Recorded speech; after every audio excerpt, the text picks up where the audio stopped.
السلام علیکم ورحمۃ اللہ وبرکاتہ۔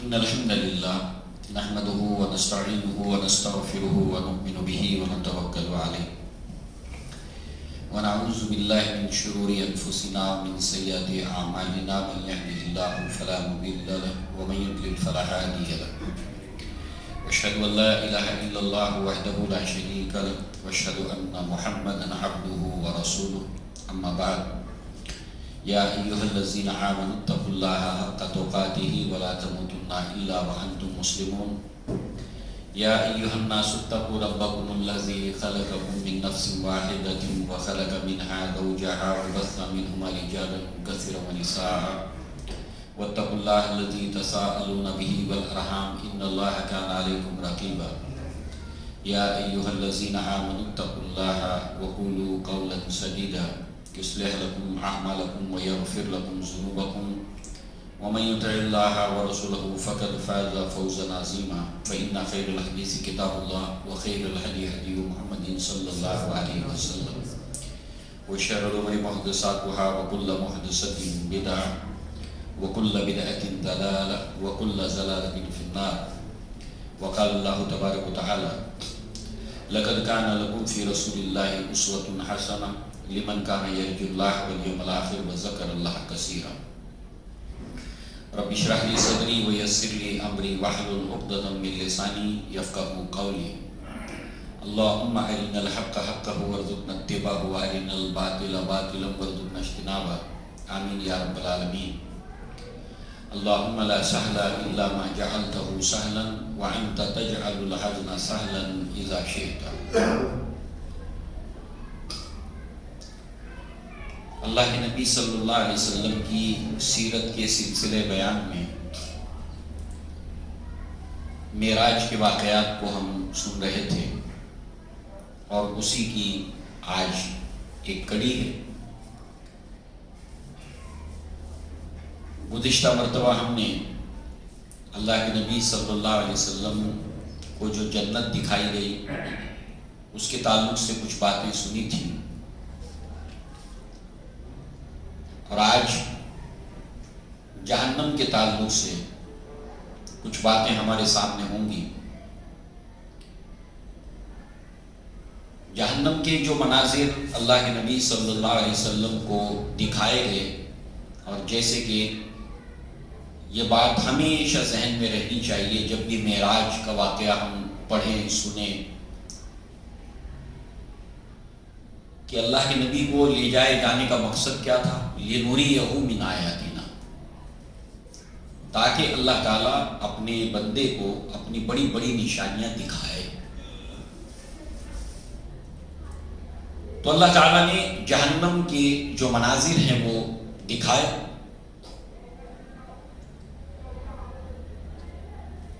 ان میں جہنم کا داروغہ جس کا نام مالک ہے،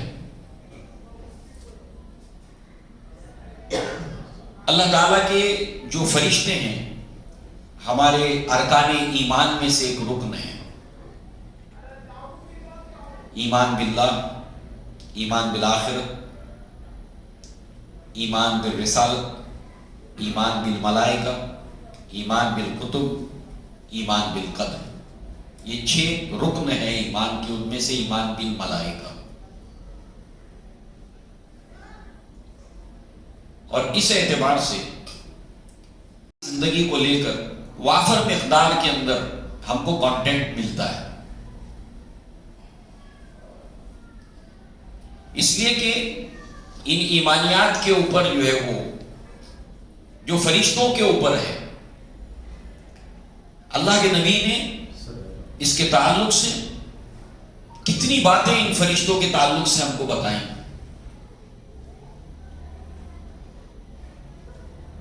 اسرافیل کو اللہ تعالیٰ نے تخلیق کیا سور پھونکنے کے لیے۔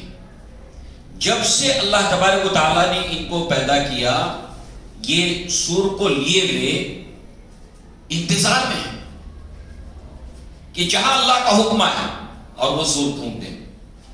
یہ فرشتہ صرف اس ایک کام کے لیے تخلیق کیا گیا۔ اسی طریقے سے یہ جو جہنم کا دروغہ ہے، یہ اللہ تبارک و تعالیٰ نے اس کو اسی کے لیے پیدا کیا ہے. لہذا اللہ کے نبی صلی اللہ علیہ وسلم نے اس کی تفصیل بیان کی. جبریل علیہ السلام سے اللہ کے نبی نے پوچھا یہ کون ہے؟ تو کہا گیا یہ جہنم کا فرشتہ ہے، مالک اس کا نام ہے، آپ ان کو سلام کریں. اللہ کے نبی متوجہ ہوتے اس سے پہلے جہنم کے اس فرشتے نے اللہ کے نبی کو سلام کیا، اس کے ذریعے سے کہ وہ یہ جانتا تھا، یہ جان چکا تھا، یہ اس کو بتلا دیا گیا تھا یہ اللہ کے رسول ہیں. تو اللہ کے نبی کی عظمت اور فضیلت اس سے وہ آگاہ تھا، آپ کے مقام اور مرتبے سے وہ آگاہ تھا. اور سلام کے جو اللہ کے نبی صلی اللہ علیہ وسلم نے اصول بتائے ہیں، آنے والا سلام کرے، اسی طریقے سے چھوٹا بڑے کو سلام کرے، اس کے بڑے ہونے کی عظمت اور اس کی دلیل، یعنی ہر چیز اللہ کے نبی نے جو سکھائی. کون سلام کب کرے گا، سلام میں پہل کون کرے گا، اللہ کے نبی نے ہدایت دی. تو اللہ کے نبی کے مقام، مرتبے اور عظمت سے وہ واقف تھا. تو اس سے پہلے کہ اللہ کے نبی سلام کرتے اس نے سلام کیا. بہرحال اللہ تعالیٰ نے قرآن مجید کے اندر اس فرشتے کا ذکر کیا ہے. سورہ زخرف میں اللہ تعالیٰ نے فرمایا وَنَادَوْا يَا مَالِكُ لِيَقْضِي عَلَيْنَا رَبُّكَ قَالَ إِنَّكُمْ مَاكِثُونَ. اور پکاریں گے جہنمی، یہ جہنم کے داروغہ سے، جہنم کے داروغہ سے پکار کر کہیں گے، اور وہ کون ہے؟ مالک ہے. وَنَادَوْا يَا مَالِكُ، نام لے کر پکاریں گے جہنمی، کیا آپ کا رب ہمارے کام کو تمام ہی کر دے؟ آپ کا رب ہمارے کام کو تمام ہی کر دے، یعنی ہماری زندگی کا خاتمہ کر دے. اب دیکھیے وہاں کی سزائیں، وہاں کی تکلیف اتنی زیادہ ان کو ہو گئی ہے، اور اس مالک کی طرف سے کسی طرح کی کوئی شفقت، کوئی رحم، کچھ نہیں ہے. مسکراہٹ تو چہرے پہ ہے نہیں. دیکھیے جب کوئی انسان کسی کا ظلم سہ رہا ہوتا ہے تو کہیں نہ کہیں وہ امید کی نگاہ سے کسی کی طرف دیکھتا ہے کہ کوئی راستہ نکل جائے، کوئی بات بن جائے. جیسے عمر بن الخطاب کے واقعے کو آپ نے سنا ہے کہ وہ جب اسلام نہیں لائے تھے تو اس لوڈی کو بہت مارتے تھے اسلام لانے کی وجہ سے، اور بیٹھ جاتے تھے، اور اس کو یہ کہتے تھے تو یہ نہ سمجھنا کہ مجھے تم پر رحم آ گیا ہے، میں تو تھوڑا آرام کرنے کے لیے بیٹھا ہوں، اس کے بعد پھر تمہاری پٹائی کروں گا. معلوم ہوا کہ کچھ انسان کو امید جگے. اللہ نے اس کو ایسے تخلیق کیا ہے کہ جہنمیوں کو اس سے کوئی امید بندھے گی نہیں، چہرے پہ کوئی مسکراہٹ نہیں، اور انتہائی قوی، بھاگ نہیں سکتے یہاں سے. اب وہ کہیں گے کہ اے مالک فرشتے سے کہ تمہارا جو رب ہے وہ ہمارا کام ہی تمام کر دے، یعنی ہمارے وجود کو ختم کر دے. اب موت تو ہے نہیں وہاں پر. دنیا کے اندر بہت سے لوگ جب زندگی سے، حالات سے پریشان ہو جاتے ہیں تو خودکشی کر لیتے ہیں، موت کو ترجیح دیتے ہیں، اسلام میں جو حرام ہے. اور الحمدللہ پوری دنیا میں اور ہندوستان میں بھی جتنے مذہبی اعتبار سے قومیں سوسائڈ کرتی ہیں، مسلمانوں کا ریشو اس میں بہت کم ہے. یہ اسلام کی برکت ہے. اور جتنا زیادہ ہم مسلمانوں میں اسلام کو لے جائیں گے تو تھوڑا بہت جو ریشو اور گر جائے گا. ہماری ذمہ داری ہے.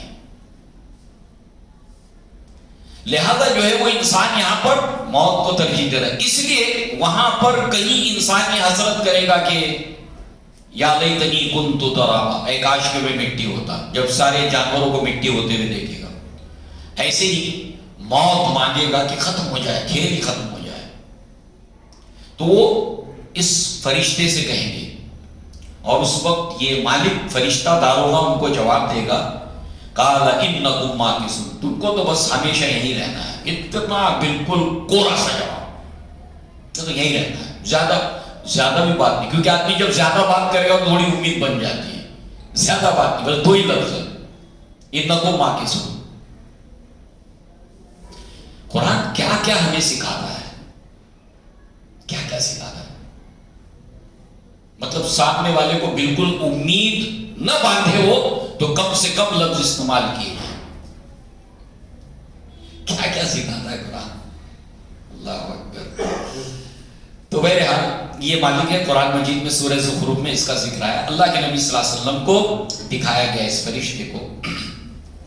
اللہ کے نبی نے اس کی ہیبت، اس کا روب، اس کا دبدبہ، کسی طرح کی اس کے اندر کوئی شفقت نہیں ہے، کوئی رحم نام کی رمق اس کے اندر جو ہے وہ نہیں پائی جاتی ہے۔ لہذا یہ دشمنان دین، ظالم لوگ، ان لوگوں کو جو عذاب دیا جائے گا سخت ترین، اس کے اوپر اس کی پہرے داری ہے، اور دوسرا اس کا کام ہے جہنم کو بھڑکایا جانا۔ اللہ تعالیٰ نے اس کو اس کے لیے تخلیق کیا ہے۔ لہذا فرشتوں کا ٹاپک بڑا ہی ایمان افروز ٹاپک ہے، جہاں قرآن میں آیا ہے اور جہاں اللہ کے نبی صلی اللہ علیہ وسلم نے فرشتوں کا ذکر کیا ہے۔ دوسری بات، ایمان کے بڑھوتری کے اندر ایک اصول ہے، ان 6 ارکان کے اندر، جب آپ اللہ کے اوپر ایمان کے تعلق سے کچھ جانتے ہیں، معرفت حاصل کرتے ہیں، تو آپ سے آپ باقی 5 کے اوپر ایمان بڑھتا ہے۔ جب آپ رسالت کے اوپر، ایمان کے اوپر کچھ معرفت حاصل کرتے ہیں تو باقی 5 پر بڑھتا ہے۔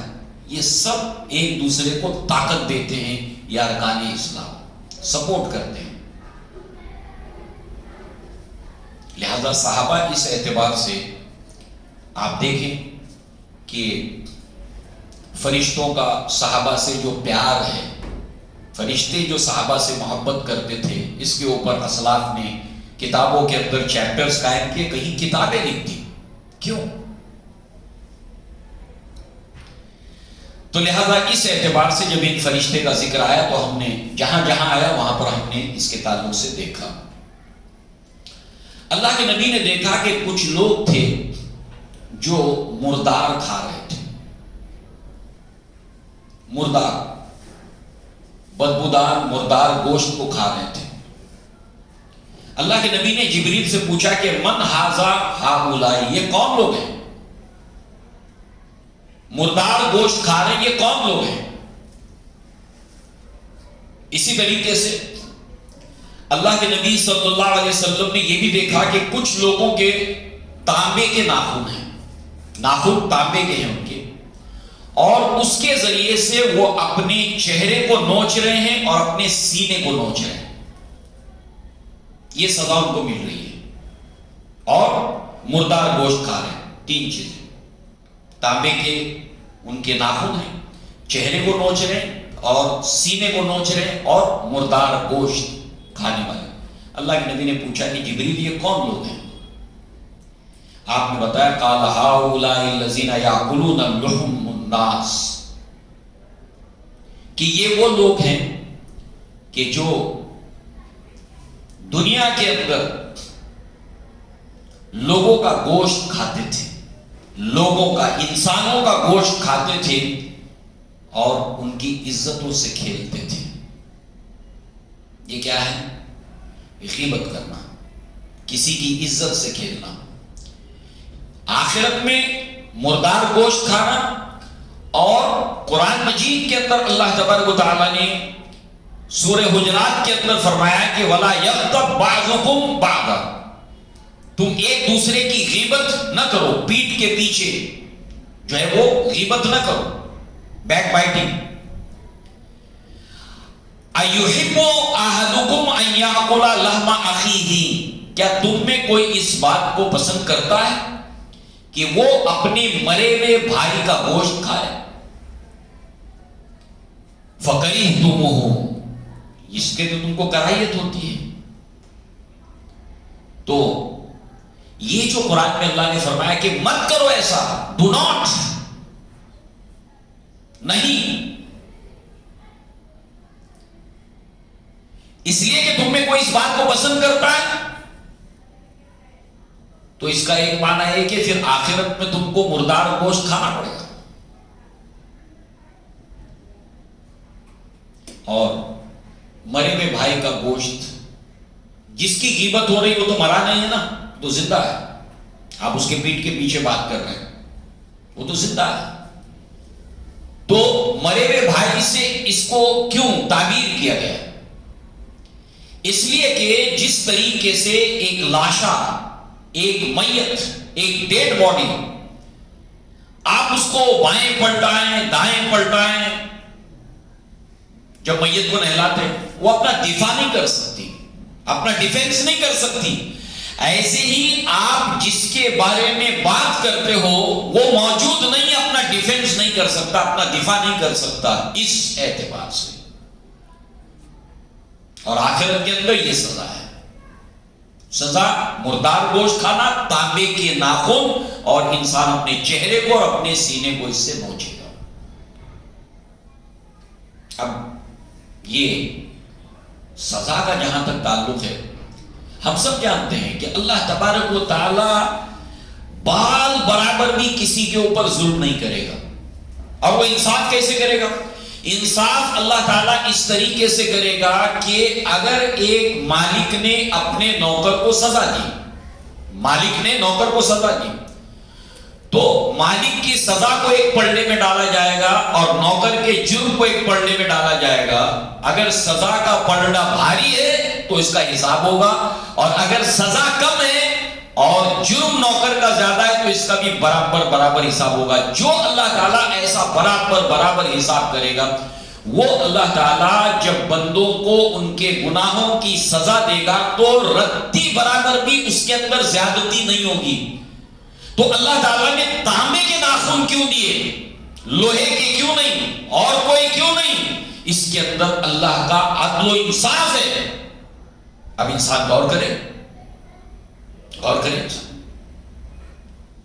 لہذا جو ہے وہ جبریل علیہ السلام نے یہاں پر یہ بات بتائی. پھر آپ نے دیکھا کہ ایک سرخ رنگ کا آدمی، یعنی گورا، اور اس کے چہرے کے اوپر سرخی ہے، لالی، نیلی آنکھیں، اور چھوٹے قد کا انسان، بال بکھرے ہوئے.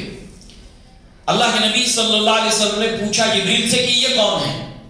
جبریل علیہ السلام نے کہا کہ یہ صالح علیہ السلام کی قوم کا وہ آدمی ہے جس نے ناکا کو جو ہے وہ نقصان پہنچایا تھا، اس کو مارا تھا، کیونکہ وہ معجزہ تھا. صالح علیہ السلام کی قوم نے یہ مطالبہ کیا کہ اے صالح، کہ اگر آپ اللہ کے نبی ہو تو کوئی معجزہ، کوئی نشانی دکھاؤ. اور نشانی کیا ہو وہ بھی انہوں نے ہی طے کیا کہ یہ پہاڑ جو ہے وہ اس میں سے ایک زندہ اونٹنی نکل آئے، اور وہ اونٹنی یعنی پتھر میں سے زندہ اونٹنی، اور زندہ اونٹنی کے پیٹ کے اندر بچہ بھی ہو، وہ گابن ہو. اللہ تعالیٰ کی توفیق سے، اذن سے صالح علیہ السلام نے معجزہ دکھایا اور ان کو وارن کیا کہ اس کے معاملے میں اپنے برے ارادے سے باز رہنا. یہ ناقۃ اللہ، اللہ کی ناقہ ہے، اللہ کی نشانی ہے. مگر وہ باز نہیں آیا شخص، اس نے ناقہ کو قتل کیا.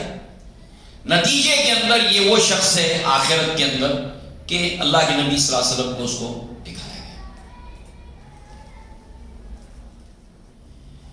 اسی طریقے سے اللہ کے نبی نے کچھ لوگوں کو جہنم کے اندر دیکھا. تخرج شفاہہم بمقارض من نار.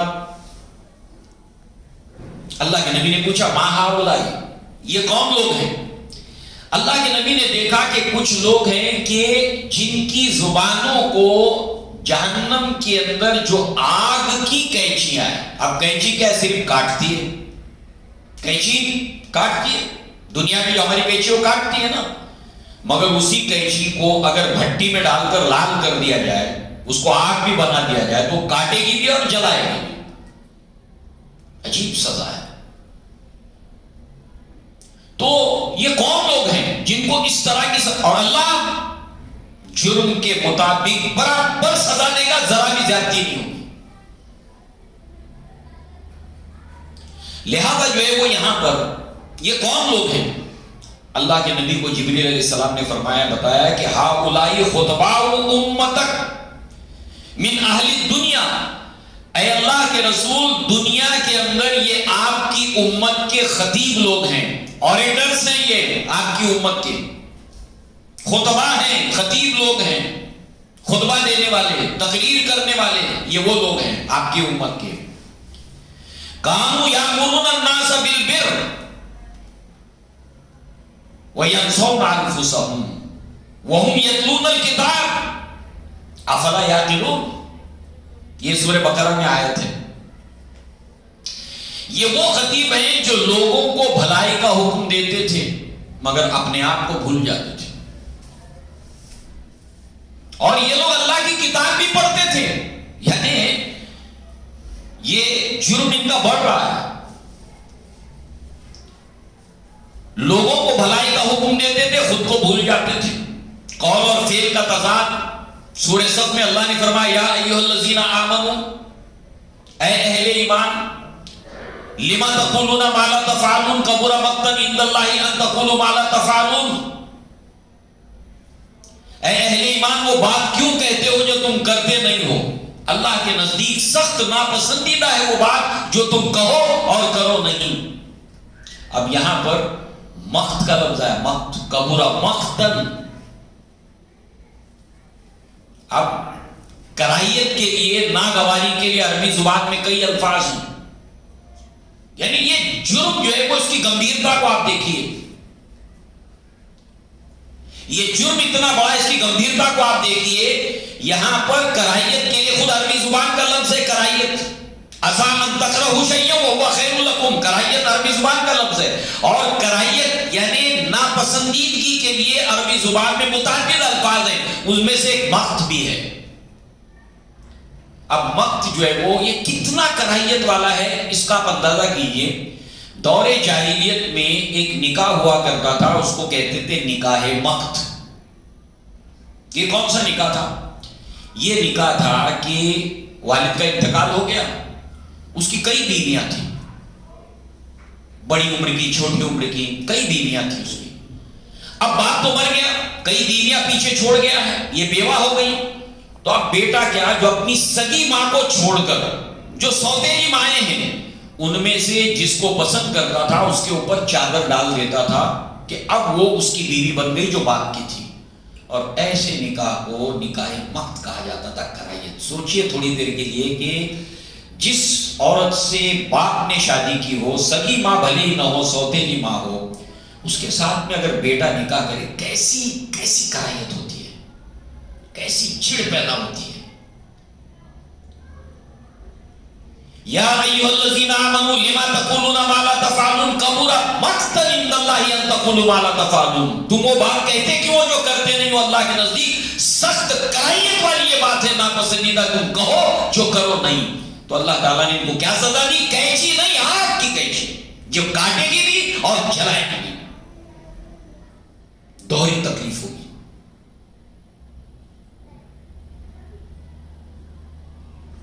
لہذا جو ہے وہ اوپر سے کتاب پڑھتے تھے، یعنی کہ ان کی ڈھٹائی بیان ہو رہی ہے، ان کے دل کی سختی بیان ہو رہی ہے. اتامرون الناس بالبر وتنسون انفسکم وانتم تتلون الکتاب. تم کتاب کو پڑھتے ہو، اس عمل کا انجام کیا ہے اللہ نے کتاب میں لکھا ہے، پڑھتے ہو، پھر بھی اتنی ڈھٹائی، اتنی دل کی سختی. اور ایک بات ہے کہ قرآن کی آیتیں اگر کسی کے دل کو نرم نہیں کرے تو اب کون سی چیز باقی بچتی ہے جو اس کے دل کو نرم کرے؟ لو انزلنا هذا القرآن على جبل لرأيته خاشعا متصدعا من خشیۃ اللہ. یہ پتھر بھی ایسے ہوتے ہیں کہ اس میں سے پانی کے فوارے جھرنے پھوٹ پڑتے ہیں، مگر جب انسان کا دل قساوت قلبی کا شکار ہوتا ہے، سختی کا، تو پتھر سے زیادہ سخت ہو جاتا ہے. قرآن کی آیتوں سے بھی پگھل نہیں رہا، نرم نہیں ہو رہا. تم اللہ کی کتاب کی تلاوت کرتے ہو، کیا تم عقل نہیں رکھتے؟ اگر عقل رکھتے ہو تو تمہیں معلوم ہونا چاہیے کہ سزا کتنی گمبھیر ہے اس کی. تو اللہ کے نبی صلی اللہ علیہ وسلم کو اس امت کے خطیب دکھائے گئے. اسی طریقے سے جہاں تک جہنم اور جنت کا تعلق ہے، اللہ کے نبی صلی اللہ علیہ وسلم نے اس کو بہت بیان کھول کے بتایا، باریکیاں بتائیں. قرآن مجید نے بھی، اللہ کے نبی نے اس سے بہت زیادہ اس کی وضاحت، کیونکہ تشریح جب ہوگی کسی آیت کی، تبیین جب ہوگی جو اللہ کے نبی صلی اللہ علیہ وسلم کا مقصد بعثت بھی ہے، تو وہ زیادہ مفصل ہوگی. تو اللہ تعالیٰ نے جنت کو بنایا. جب اللہ جنت کو بنا کر فارغ ہو گیا تو جبریل سے کہا کہ جبریل جاؤ جنت دیکھ کر آؤ. جبریل علیہ السلام گئے، جنت کو دیکھا، اتنی پرکشش، اتنی حسین، اتنی نعمتوں سے بھرپور. اللہ تعالیٰ کے پاس آتے ہیں اور کہتے ہیں وَعِزَّتِكَ لَا يَسْمَعُ بِهَا أَحَدٌ إِلَّا دَخَلَهَا، کہ اللہ تبارک تعالیٰ جو کوئی بھی تیری اس جنت کے بارے میں جان لے گا، سن لے گا، وہ ضرور اس کے اندر داخل ہونے کے لیے صحیح کرے گا، داخل ہوگا. ایسی تیری جنت ہے، میں نے دیکھ کر آیا. اللہ تعالیٰ پھر کہے گا جبریل سے جا واپس دیکھا. جبریل واپس جنت کو دیکھنے کے لیے دوبارہ جاتے ہیں.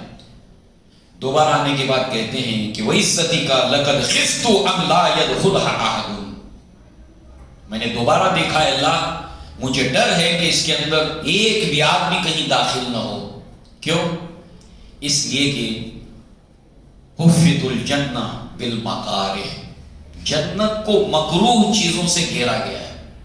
مکروہ یعنی کراہیت. دیکھیے کراہیت کا لفظ پھر آیا، حدیث میں بھی آیا. کراہیت والی چیزوں سے مطلب گھیرا گیا ہے. میں داڑھی کیوں نہیں رکھتا؟ میں داڑھی کیوں نہیں رکھ رہا ہوں؟ کیا پرابلم ہے؟ میں پوچھوں، اپنے نفس سے پوچھوں، اچھا نہیں لگ رہا نا، کراہیت ہو رہی، اچھا نہیں لگ رہا ہے. ایسے ہی عمل کرنے کے اعتبار سے جتنی بھی چیزیں جنت میں لے جانے والی اس کو مکروہات سے گھیرا گیا ہے. میں فجر کی نماز کیوں نہیں پڑھ رہا؟ یہ کراہیت ہوتی ہے. سونا پسند ہے،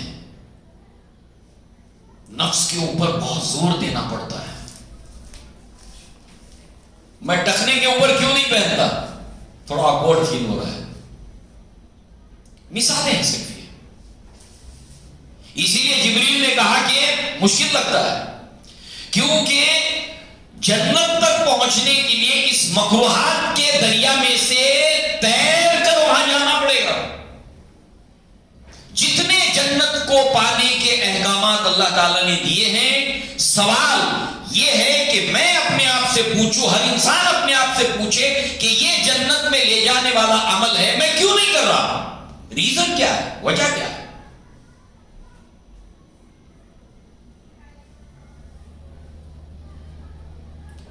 اللہ تعالیٰ نے پردے کا حکم دیا، میں کیوں نہیں کر رہی ہوں؟ اچھا نہیں لگ رہا نا؟ اچھا نہیں لگ رہا ہی کرائیے. تو جنت کو مکروہ چیزوں سے گھیر دیا گیا ہے. اس لیے پہلے کیا کہا جبریل نے؟ ہر کوئی اس میں داخل ہوگا. اور دوبارہ کیا کہا؟ مکروہات سے گھیرا گیا تو اس دریا کو پار کرنا ہے. ایک آگ کا دریا ہے اور ڈوب کے جانا ہے. تو دنیا امتحان ہے، دنیا امتحان ہے. ٹھیک ہے، قبر سے نکلے گے تو داڑھی ہوگی نہیں، کلین شیو. قبر سے نکلیں گے نہیں ہے، جنت میں نہیں، یہاں امتحان ہے، یہ اس کا دوسرا پہلو ہے۔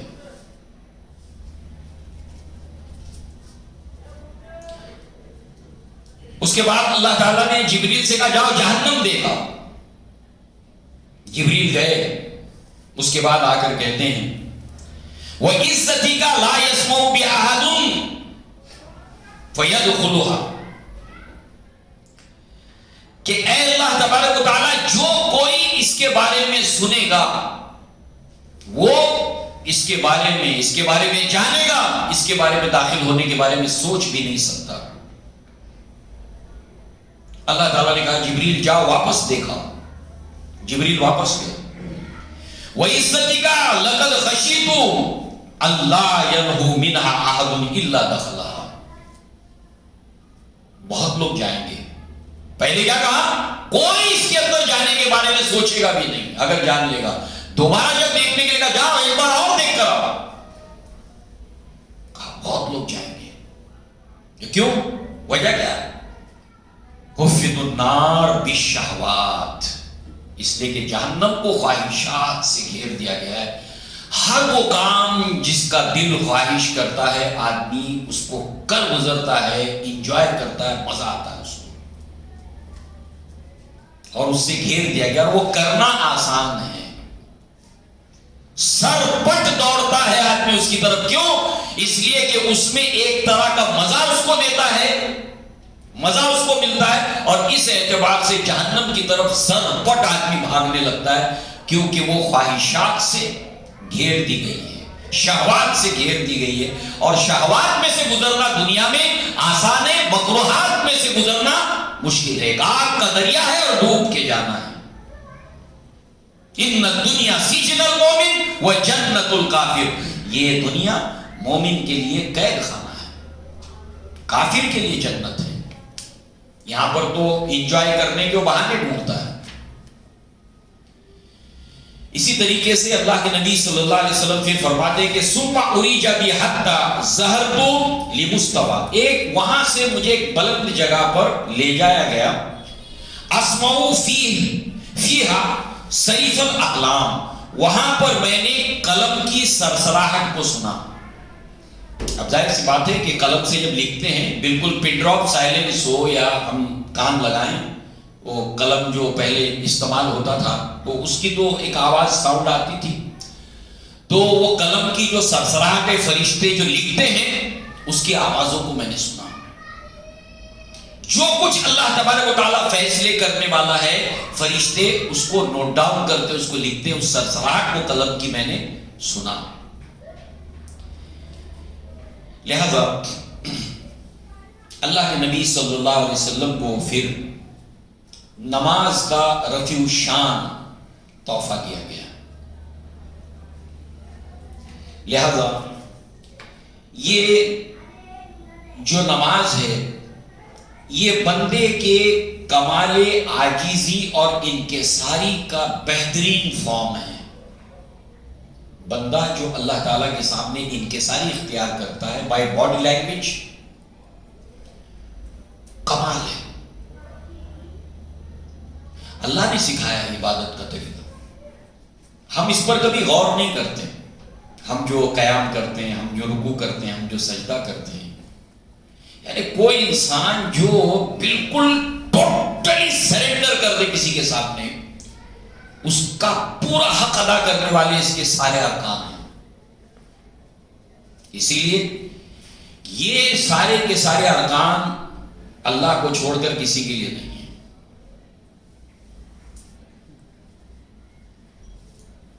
اللہ کو چھوڑ کر کسی کے لیے نہیں۔ جب ہم نماز میں کھڑے ہوتے ہیں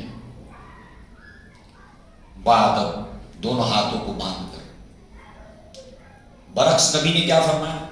جو انسان اس بات کو پسند کرتا ہے کہ لوگ اس کے سامنے دست بستہ کھڑے رہیں، اس لیے متقی علماء کو آج بھی آپ دیکھیں گے، میں نے تو دیکھا ہے ایسے اللہ سے ڈرنے والے علماء سے کبھی بھی دنیا خالی نہیں، کبھی نہیں، کبھی نہیں، میں نے تو دیکھا ہے ایسے اللہ والوں کو آج بھی آپ دیکھتے ہیں۔ کوئی ان کے سامنے ہاتھ باندھ کے کھڑا ہو، ہاتھ چھڑوا دیتے، ہاتھ چھوڑو، ایسے نہیں کھڑے رہنا، ہمارے سامنے ایسے نہیں کھڑے ہوتے۔ اللہ کے نبی نے فرمایا جو انسان اس بات کو پسند کرتا ہے کہ لوگ اس کے ساتھ میں دست بستہ کھڑے ہوں، اس نے اپنا ٹھکانہ جہنم میں بنا لیا۔ اللہ نے جو نماز کا تحفہ دیا ہے اس کو سمجھیے یہ اللہ کا تحفہ ہے، اس کو خاص رکھیے، خاص، اس میں کسی کو شریک نہیں کرنا ہے۔ رکوع کرتے ہیں، اس کی تسبیحات کی بات تو بات کی ہے کہ اس رکوع کے ساتھ میں وہ تسبیح جو ہم پڑھتے ہیں میچ کیسے کرتی ہے۔ پھر سجدہ کرتے ہیں، اب تو یہ انتہا ہو گئی، ناک بھی ٹیک دی، پیشانی بھی رکھ دی۔ سبحان ربی الاعلی، سبحان ربی الاعلی، پاک ہے وہ ذات جو اعلیٰ ہے، میں کچھ نہیں۔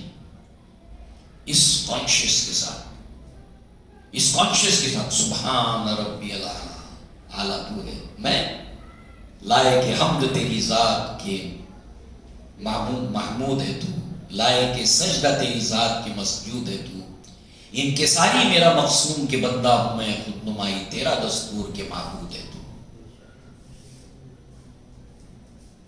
سبحان ربی الاعلی۔ ہندوستان کے اندر صدیوں تک مسلمانوں نے حکمرانی کی اور دربار میں بادشاہ کے سامنے جانے کے کچھ آداب وضع کیے۔ جب بادشاہ بیٹھا ہے تخت کے اوپر تو اس کے کچھ آداب بتائے، درباری آداب اس کو کہا جاتا تھا، اور اگر کوئی اس کو بجا نہ لائے تو کہا جاتا تھا یہ درباری آداب سے واقف نہیں ہے، گستاخ ہے یہ بادشاہ کا۔ ہندوستان میں ایسے عالم، ایسے اللہ والے تھے، جب اللہ کا ڈر ان کے دل میں ایسا سمایا ہوا تھا کہ بادشاہ کے بھی دربار میں جب وہ گئے، جھکی نہ جس کی گردن جہانگیر کے آگے۔ دربار میں جانے کے بعد آپ کو کورنیش بجا لانا ہے، ایسے ایک ہاتھ پیچھے ڈالنا ہے، پہلے تو آپ پیٹ نہیں دکھا کے انٹر ہو سکتے، ایک ہاتھ پیچھے، پھر جھکنا ہے، ایسے سلام کرنا ہے، پھر اس کے بعد آپ نے کھڑے ہو کر دونوں ہاتھ باندھ لینا ہے جیسے نماز میں باندھتے، آنکھ اٹھا کر بادشاہ کو دیکھنا نہیں ہے ورنہ آپ نے گستاخی کر دی۔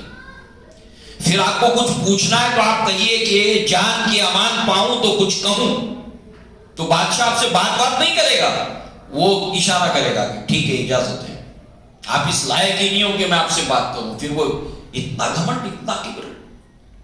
اللہ مالک الملک، اللہ تمام ملکوں کا مالک ہے، تؤتی الملک من تشاء وتنزع الملک ممن تشاء وتعز من تشاء وتذل من تشاء بیدک الخیر۔ تمام کنٹریز اور نیشن اور ملکوں کا مالک اللہ ہے، جس سے چاہتا ہے اللہ تعالیٰ جس کو چاہتا ہے ملک دیتا ہے، جس کو چاہتا ہے جس سے چاہتا ہے چھین لیتا ہے۔ اللہ کے اذن کے بغیر پتہ نہیں ہلتا ہے۔ مگر ایسے اللہ والے تھے۔ شاہ اسماعیل شہید کا واقعہ آپ نے سنا ہوگا، زیادہ پرانا نہیں ہے، یہ ہمارے اسلاف۔ شاہ عالم مسجد سے، شاہی مسجد سے، جہاں پر تبرکات اللہ کے نبی کے رکھیں، بال یہ سب، تو اس وقت درس حدیث دے رہے ہیں مسجد میں بیٹھ کر، مجمع کھچا کھچ بھرا ہے، اور ہم نے ابھی سنا درباری علماء، خطیب، پیشاور، یہی لوگ تھے۔ اتنی بھیڑ بھڑکا کو دیکھ کر تکلیف ہو رہی تھی ان کو، ہم کو کیوں نہیں، ان کو کیوں؟ ہوا یہ کہ جب یہ جانے لگے، یہ سارے تبرکات جب لے جائے جانے لگے، اپنے درس دینے میں مصروف ہیں، اٹھے نہیں، اور سب ان کے سننے والے بیٹھے رہے درس میں ایسے۔ اب موقع ہاتھ آ گیا تو شاہ عالم سے کہا کہ گستاخ ہے، اللہ کے نبی کے تبرکات جا رہے تھے، کھڑے نہیں ہوئے، ادب میں تعظیم میں گستاخ رسول ہے، شاہ عالم نے بلوایا، آپ کے مشیرین نے کہا کہ ریزیڈنٹ انگریز کو آپ خبر کر دو. ریزیڈنٹ ہوتا تھا کہ مجھے بلایا، ہو سکتا ہے آپ کی جان کو خطرہ ہو، ریزیڈنٹ کو رپورٹ کر کے پھر جاؤ آپ، تاکہ معلوم رہے کہیں آپ کو کوئی نقصان نہ پہنچ جائے. کہا نہیں ضرورت ہے اس کی. گئے تو شاہ عالم نے کہا کہ اللہ کے نبی کی سیرت کے واقعات کو سنا. شاہ اسماعیل شہید نے اللہ کے نبی کی سیرت کے واقعات کو ایسے سنایا کہ کوئی ایسا نہیں تھا جس کی آنکھوں میں آنسو نہیں تھا. خود شاہ عالم زار و قطار رونے لگا. کہتا ہے کہ شیخ آپ نے اللہ کے نبی کی اتنی سیرت بہترین بیان کی، مگر جب آپ کے تبرکات لا رہے تھے تو آپ کھڑے نہیں ہوئے ادب کے اندر. شیخ نے کہا کہ بخاری کو منگوائیے، مسلم کو منگوائیے. منگوایا گیا، کوئی نہیں اٹھا، سب جیسے تھے ویسے ہی. کہا کہ جو تبرکات لائے گئے تھے اس کی کوئی آتھینٹسٹی نہیں ہے کہ واقعتاً یہ اللہ کے نبی کے ہیں کہ نہیں ہیں،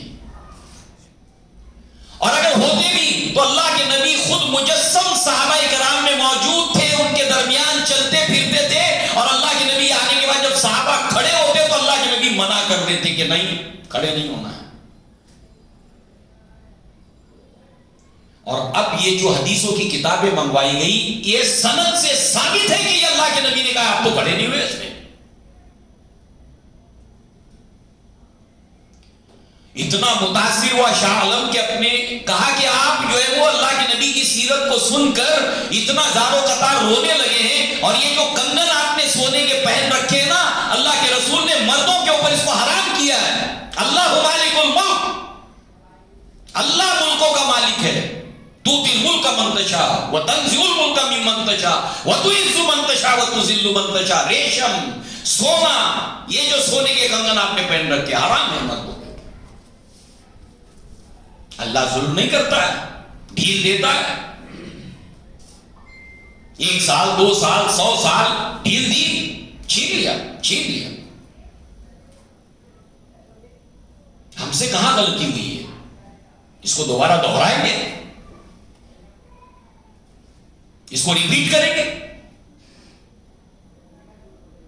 لہذا جو ہے وہ قبضہ اتار دیے.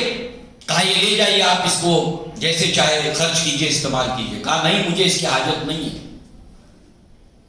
ورنہ یہ جو آپ کے درباری یہ کہیں گے کہ یہ مولوی جو ہے وہ چکوا دے کر سونے کے کنگن لے گیا. تو یہ نماز کے جو باڈی لینگویج ہے، الحمدللہ یہ اللہ نے ہمیں دی ہے. معراج کے اندر ہمیں بتایا کھڑے کیسے ہونا ہے اللہ کے سامنے، نگاہ کہاں پر ہونی چاہیے. ان تعبد اللہ کأنک تراہ، اللہ کی عبادت اس طرح کر جیسے تو اللہ تعالیٰ کو دیکھ رہا. اگر یہ نہیں تو اللہ تعالیٰ تجھے دیکھ رہا ہے. اب دیکھیے اسلاف کی ہمارے نمازوں کو دیکھیے، صحابہ کی نماز کو دیکھیے. تصور کیجیے آپ اللہ تعالیٰ کے سامنے کھڑے ہیں، اللہ عرش کے اوپر مستوی ہے، اور آپ اس کے سامنے اپنے سر کو ٹکائے ہوئے ہیں. سبحان ربی الاعلیٰ، سبحان ربی الاعلیٰ. وہ ایک سجدہ جسے تو گرا سمجھتا ہے، 1000 سجدے سے آدمی کو دیتا ہے نجات. ادھر ادھر جھکنے سب جگہ سے نجات دے دیتا ہے ایک سجدہ، وہ جو پوری تسکین کے ساتھ، سکون کے ساتھ، اطمینان کے ساتھ اور اس تصور کے ساتھ کیا جائے، 1000 سجدوں سے آدمی کو نجات دے دیتا ہے. اللہ تبارک و تعالیٰ کے سامنے عاجزی اور انکساری کی یہ غیر معمولی طریقہ ہے جو اللہ تعالیٰ نے ہم کو سکھایا ہے. اسی لیے غیر مسلم جب اس کو دیکھتے ہیں، نماز پڑھنے کا یہ طریقہ جب دیکھتے ہیں، اللہ کے سامنے جھکنے کا جب یہ طریقہ، فطرت اسلام ہے، وہ جاگ جاتی ہے، اس کے اندر ایک اسپارکنگ ہوتی ہے، اور وہ متاثر ہوئے بغیر نہیں رہتے.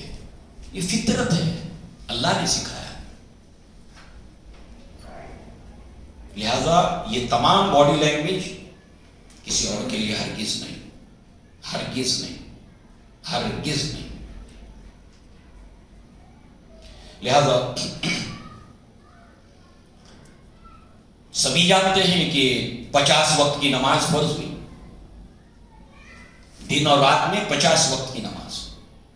اللہ کے نبی اس تحفے کو لے کر آتے ہیں، موسیٰ علیہ السلام سے پھر ملاقات ہو جاتی ہے. کہا کیا دیا اللہ تعالیٰ؟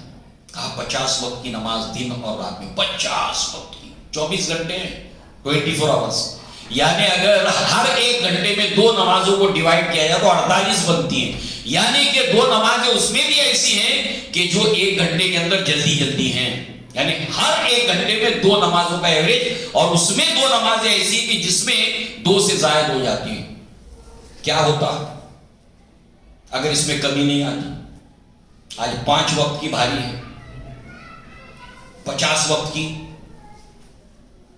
یہ گئے یہ آئے، یہ گئے یہ آئے، یہ گئے یہ آئے، یہ گئے یہ آئے۔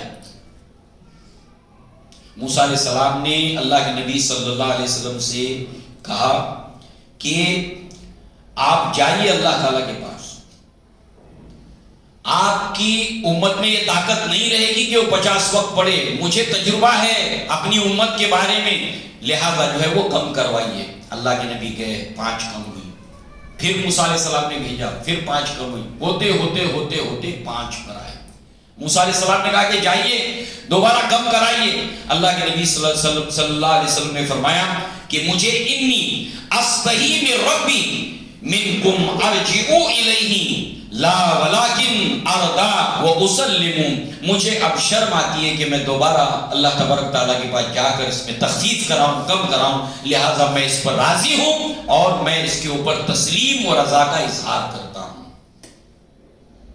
اب یہ 5 وقت ہو گئی، اعلان ہوا یا محمد صلی اللہ علیہ وسلم انہن 5 صلوات کل یوم و لیلۃ لکل صلاۃ 10 فذلک 50 صلاۃ، متفق علیہ، مسند احمد میں بھی یہ روایت ہے کہ محمد صلی اللہ علیہ وسلم یہ جو 5 وقت کی نماز ہے، اللہ تعالیٰ کے پاس جب ایک کوئی بات ہو جاتی ہے تو وہ طے ہو جاتی ہے، لہٰذا اللہ تبارک و تعالیٰ دن اور رات کے اندر یہ جو 5 وقت کی نماز ہے اس کا ثواب 10 گنا بڑھا دے گا، 5 دھام 50، یعنی 5 وقت کی نماز کو جو پڑھے گا اس کو اللہ تعالیٰ 50 نمازوں کا ثواب دے گا۔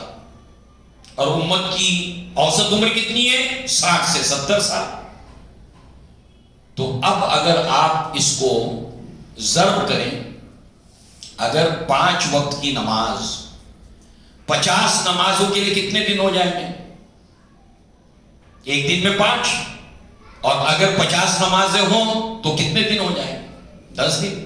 تو گویا کہ ہماری عمریں کم ہیں، مگر اللہ نے ایسے بہت سے اعمال ہم کو بتائے ہیں کہ جس کی وجہ سے ہم کم عمل کرتے ہیں اور ہمیں ثواب زیادہ ملتا ہے۔ اس یقین کے ساتھ نماز کو پڑھنا، نمازی بننا، اس یقین کے ساتھ ہمیشہ اس کو مستحضر رکھنا، ہمیشہ اس کو یاد رکھنا کہ یہ 5 وقت کی نمازیں اللہ نے اپنی رحمت سے، موسیٰ علیہ السلام کی شفقت سے، اللہ کے نبی کی بار بار محنت اور مشقت سے یہ سارے جتن ہمارے لیے کیے۔ موسیٰ علیہ السلام نے ہم پر شفقت کی، اللہ کے نبی ہمارے لیے بار بار گئے، اور اللہ تعالیٰ نے ہم پر رحم فرمایا، اللہ تعالیٰ نے ہمارے ساتھ میں خیر خواہی کا معاملہ کیا کہ 5 نمازوں کے بعد بھی اللہ نے ہم کو 50 کا اجر و ثواب دیا ہے۔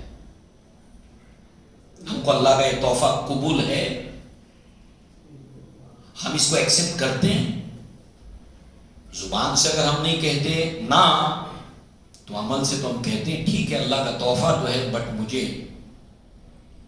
نہیں چاہیے۔ بڑی بات ہے جو ہم کر رہے ہیں، عمل سے بڑی بات ہے۔ ایک مسلمان بغیر نماز کے کیسے ہو سکتا ہے؟ والذین هم علی صلاتهم دائمون، وہ نماز کے اوپر دائم اور قائم رہتے ہیں۔ لہذا مرتے دم تک عہد کرنا کہ نماز تو میں کسی حال میں نہیں چھوڑوں گا، چاہے جو ہو جائے، چاہے جو ہو جائے۔ لہذا جو ہے وہ یہ ہے 5 وقت کی نماز۔ اللہ کے نبی صلی اللہ علیہ وسلم کا سفر اب واپسی کی طرف ہے۔ فرشتوں نے اللہ کے نبی صلی اللہ علیہ وسلم سے درخواست کی، ایک تو امت کے لیے اور ایک خود آپ کے لیے، فرشتوں نے۔ لہذا اللہ کے نبی خود فرماتے ہیں اس کے تعلق سے کہ ما مررت لیلۃ اسری بی بِمَلَئٍ إِلَّا قَالُوا یا محمد،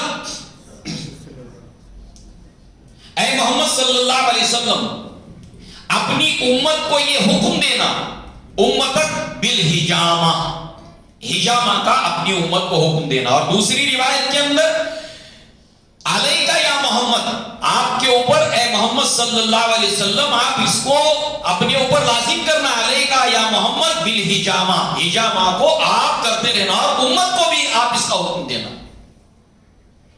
سنن ابن ماجہ کے اندر اور یہ دونوں روایتیں اور دیگر کتب حدیث میں یہ معراج کے اندر حجامہ کے تعلق سے فرشتوں نے اللہ کے نبی صلی اللہ علیہ وسلم سے کہا کہ امت سے کہنا کہ وہ حجامہ کیا کریں،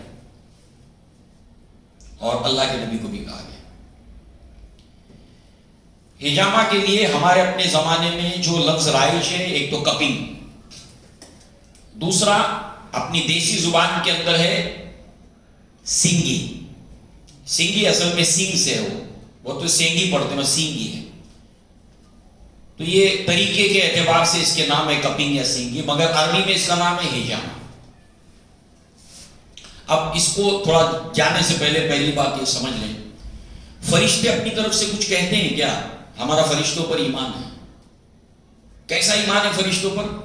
لا یعصون اللہ ما امرہم، وہ اللہ کے حکم کی نافرمانی نہیں کرتے. وَيَفْعَلُونَ مَا یُؤْمَرُونَ، کرتے وہی ہے جو اللہ نے حکم دیا. مطلب کہا تو فرشتے نے ہے، مگر وہ اللہ جس نے ہماری باڈی کو بنایا، یہ کیسے ورک کرتی ہے، کیسے فنکشن کرتی ہے، اس میں رکاوٹیں کیسے آتی ہیں، اس میں پرابلمز کیسے آتے ہیں، خالق سے زیادہ کون جانے گا جس نے بنایا ہے. تو فرشتے نے کہا ضرور ہے، مگر اللہ تعالیٰ نے ہمیں یہ گویا کہ یہ ایک بابرکت چیز کو دیا ہے فرشتوں کی زبانی کے کہنا، آپ بھی کرنا اور امت کو بھی کہنا کہ وہ حجامہ کریں. تو گویا کہ یہ اللہ تعالیٰ نے ہمارے لیے حکم دیا ہے، ہمارے لیے اس میں خیر ہے. اس کے بہت سے فائدے ہیں. فاسد خون، جس خون میں فساد بگاڑ پیدا ہو چکا ہے، وہ بگڑا ہوا خون نکال دیتا ہے حجامہ. اور علاج کا بہترین جو ہے وہ یہ علاج کا ایک طریقہ ہے. دنیا کے اندر یونائٹڈ اسٹیٹس آف امریکہ کے اندر یہ رائج ہوا اور بہت پھیل رہا ہے. سب سے زیادہ مڈل ایسٹ اور چائنا کے اندر اس کے اوپر علاج ہوتا ہے. بڑی بڑی سیلیبریٹیز حجامہ کراتے ہیں. دنیا کو آج اس کی امپورٹنس پتہ چل رہی، مگر ہم ہی پیچھے. بڑے بڑے جو اسٹار ہیں اسپورٹس کے اندر حجامہ کراتے ہیں، سیلیبریٹیز حجامہ کراتے ہیں ہیلتھ کے لیے، صحت کے لیے. اس سنت کو ہمیں زندہ کرنا ہے، اس سنت کو عام کرنا ہے. لہذا اس کے ساتھ ساتھ جو ہے وہ گردش لہو روانی کے ساتھ ہونے لگتا ہے. خون کے اندر جو ہیٹ ہے وہ اس کا خاتمہ ہو جاتا ہے. انسان کے مزاج میں اعتدال پیدا ہوتا ہے. اگر آپ لوگوں میں سے کسی نے کرایا یا کرائیں گے تو کرنے سے پہلے اور کرنے کے بعد آپ فوکس کیجئے کہ ہاؤ ڈو یو فیل، آپ کیسا محسوس کر رہے ہیں. ہلکا محسوس کرتا ہے انسان، ہلکا محسوس کرتا ہے. اللہ کے نبی نے فرمایا، بخاری کی روایت ہے، ان فیہ شفا، اس کے اندر شفا ہے. اب ہمارے یہاں پر دیسی زبان میں اس کو سینگی کہتے ہیں. اس لیے کہتے ہیں کہ قدیم جو یہاں پر ہندوستان میں سینگی کا رواج رہا ہے تو وہ سینگ کا استعمال کرتے تھے، جو اندر سے کھوکھلی ہوتی ہے اور اوپر پوائنٹ ہوتا ہے، کھوکھلی ہوتی ہے، اس کو کاٹ لیتے کسی جانور کی سینگ چھوٹی، اور پھر اس کے بعد وہ جو بھی اس کو ضرب لگا کے کاٹتے، خون نکالتے، اور اس سینگی کو اس کے اوپر لگا کر اس کو سوراخ کرتے تھے، اس سے سک کرتے تھے، اور جو ہے وہ اس کو بلڈ کو نکال کر، فاسد بلڈ کو نکال کر پھینکتے تھے. اس اعتبار سے اس طریقے کو یہاں پر سینگی کہا جاتا ہے دیسی زبان. اور کپنگ اس لیے کہ یہاں پر جدید طریقے کے اندر جو ہے اس کی جگہ کپ آ گئے ہیں. اب وہ جو ہے وہ مشین کے ذریعے سے جو ہے وہ سک کرتے ہیں اور اس کے بعد میں اس کو جو ہے وہ پنکچر کر کے اس میں سے فاسد خون نکال لیتے ہیں. مگر عربی زبان بڑی ریچ زبان ہے. حجامہ، اس کے معنی، اس کے اندر 3 چیزیں شامل ہیں. نمبر 1 جو ہے وہ اس کے اندر لمبائی یا اس کو کہتے ہیں طول اور عرض، اوپر سے نیچے، دائیں سے بائیں، اور اس کے ساتھ ساتھ جو ہے وہ استوا، یہ 3 معنی اس کے اندر ہے. یعنی ہمارے باڈی کے اندر ایسے پوائنٹس ہیں کہ جہاں بلڈ نیچے سے اوپر کی طرف جاتا ہے، جہاں اوپر سے نیچے کی طرف آتا ہے، اور ایک پوائنٹ سے اس طرح سے آ کے ادھر مل جاتی ہے، وہ جنکشن ہوتا ہے، وہ پوائنٹس ہوتے ہیں. اس جگہ کے اوپر پنکچر کیا جاتا ہے اور وہاں پر جو فاسد بلڈ دھیرے دھیرے دھیرے دھیرے جمع ہوتا ہے اور پھر جو ہے اس کی روانی کم ہو جاتی ہے. تو اس جگہ پر جب پنکچر کیا جاتا ہے تو پورے پریشر سے بھی نکلتا ہو، کیونکہ جیسے کوئی چیز اگر جیسے آپ گٹر وغیرہ جام ہوتا ہے آپ نے دیکھا ہوگا، اور جیسی وہ نکل جاتا تو پانی فورس کے ساتھ جیسے جو ہے وہ بہنے لگتا ہے، ایسے خون جو ہے وہ فورس کے ساتھ میں بہنے لگتا ہے. ہاں مگر یہ ہے کہ اس کے ماہرین کو تلاش کرنا چاہیے جو اس کے ایکسپرٹ ہوں. ہمارے ایک دوست ہیں، وہ جوانی سے یہ کرتے ہیں اور ان کو اتنا جنون ہے اس کا، اتنا جنون ہے، اتنی کتابیں اس کے اوپر ہے، اور جب حجامہ کرانے کے لیے جاؤ اس کے سوا کوئی بات نہیں کرتے، اور میرے سارے سوالات بھی اسی کے اوپر ہوتے ہیں. اسے اپنی بیوی کو بھی سکھایا. ابھی عورتیں تو کیا کریں؟ لہذا ہم امت کی ذمہ داری ہے کہ اللہ کے نبی کی سنتوں کو زندہ کریں. اور دیکھیے اللہ کے نبی معراج سے ہمارے لیے کیا لائے. تو اللہ کے نبی نے فرمایا ان فیہ شفا، اس کے اندر شفا ہے. بہرحال سورہ والنجم میں اللہ تعالیٰ نے فرمایا ما زاغ البصر وما طغى. اللہ تعالیٰ کس لیے لے گیا تھا؟ لِنُرِيَهُ مِنْ آیاتنا. اور سورہ والنجم میں کیا کہا؟ اب لے جانے سے پہلے ہے کہ دکھائے اپنی بڑی بڑی نشانیاں. اور سورہ والنجم میں وَلَقَدْ رَأَىٰ مِنْ آیَاتِ رَبِّهِ الْكُبْرَىٰ، انہوں نے دیکھی اللہ تعالیٰ کی بڑی بڑی نشانیاں. آپ دیکھ لی، ٹھیک ہے. اب آپ دیکھیے کہ سورہ والنجم میں اللہ نے فرمایا کہ جو کچھ اللہ کے نبی نے دیکھا ما زاغ البصر وما طغى، نہ آنکھیں چندیائیں اور نہ ہی حد سے تجاوز کر گئیں. چونکہ وہ ہماری دنیا کے جو نارمل واقعات ہیں، نارمل چیزیں ہیں، اس سے الگ ہیں وہ چیزیں، اور اللہ کے نبی نے دیکھی. اور انسان کا معاملہ کیا ہے کہ جب انسان دنیا کے اندر 2 چیزیں دیکھتا ہے، ایک وہ جو انسان کے اندر خوف پیدا کرے، ڈر پیدا کرے، اور ایک وہ جو انسان کے اندر خوشی اور راحت اور اس کو بھلی معلوم ہو. اب یوسف علیہ السلام کو ظاہر سی بات ہے کہ اللہ نے نصف حسن دیا تھا. جب یوسف علیہ السلام سامنے آئے ان عورتوں کے، فلما رأینہ، جب انہوں نے دیکھا اس کو، اکبرنہ، ان کو بڑھا جانا، وقطعنا ایدیہن، اور اپنے ہاتھوں کو کاٹ لیا، وقلنا حاشا للہ ما ھذا بشر ان ھذا الا ملک کریم. ان کو اتنی اچھی حسین و جمیل چیز انہوں نے دیکھی کہ ان کو ہوش تک نہیں رہا، اپنے ہاتھ کاٹ دیے انہوں نے.